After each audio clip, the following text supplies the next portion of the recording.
Good afternoon, I'm Kayla Gunning reporting for Channel 7 News. In today's topic, which is oligopoly, we'd like to see what the people have to say. Now, here are some clips. Oligopoly is a situation when a market is controlled by a small group of firms. For me, being a media consumer, I have my disadvantages and advantages. You have some media houses where you can get credible information, but at times they seem biased with the news.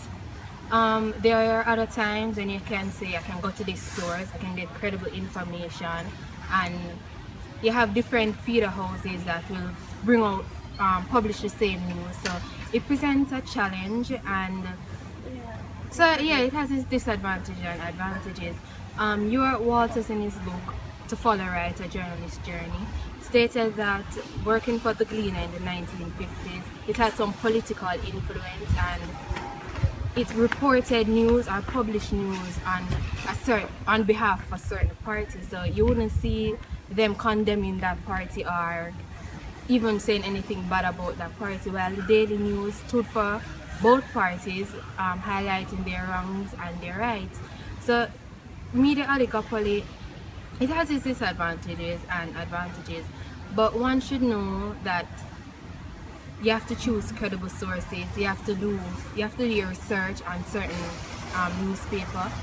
In Jamaica, you have the Gleaner, the Jamaica Observer, the Star, Extra, and other newspaper articles. You have television, you have TVJ, you have CBM. Hi, hello. I can't do any interview right now. Please, just 1 minute, or a couple seconds, please. Fine. What is it that you want? Okay, how as a media practitioner does oligopoly affect you? It is Sunday and I'm just going to do this interview. I'm not even correctly dressed for this interview, but I will try my best. Okay, now, that's okay. Media oligopoly. How does it affect the media? That's what you're basically asking me? Yes. Okay. When one media house decides to buy out or rather purchase other media houses, the information will be restricted. In other words, say for example, when RJR decides to buy out smaller radio stations, then when information comes to RJR, the other radio stations will have that information, yes. But say for example, RJR doesn't like the Jamaica Labour Party, okay? And as such, when information of corruption comes about for the Jamaica Labour Party, they are ready to report it. But when information for the People's National Party comes, they try their best to ensure that the public know, but it's like to a minimal extent. You comprehend what I'm saying? Yes. So that's basically what happens when media houses buy out other media houses. Information get chaotic, or the public doesn't know what is really going on, and as such, this is what takes place in media oligopoly. Thank you.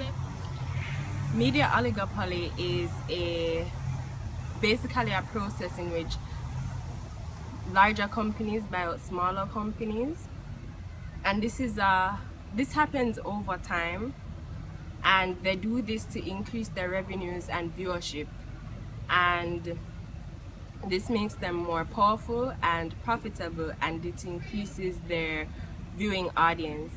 But what does this mean for businesses? Competition, competition, competition. Because the smaller businesses are lacking in resources, such as maybe like money, they can't help but to be bought out by these larger companies. And an example of this is Cimex, which is the 4th largest cement company in the world. It's making bids to buy out Trinidad and Tobago's limited shares in Jamaica's Carib Cement Company.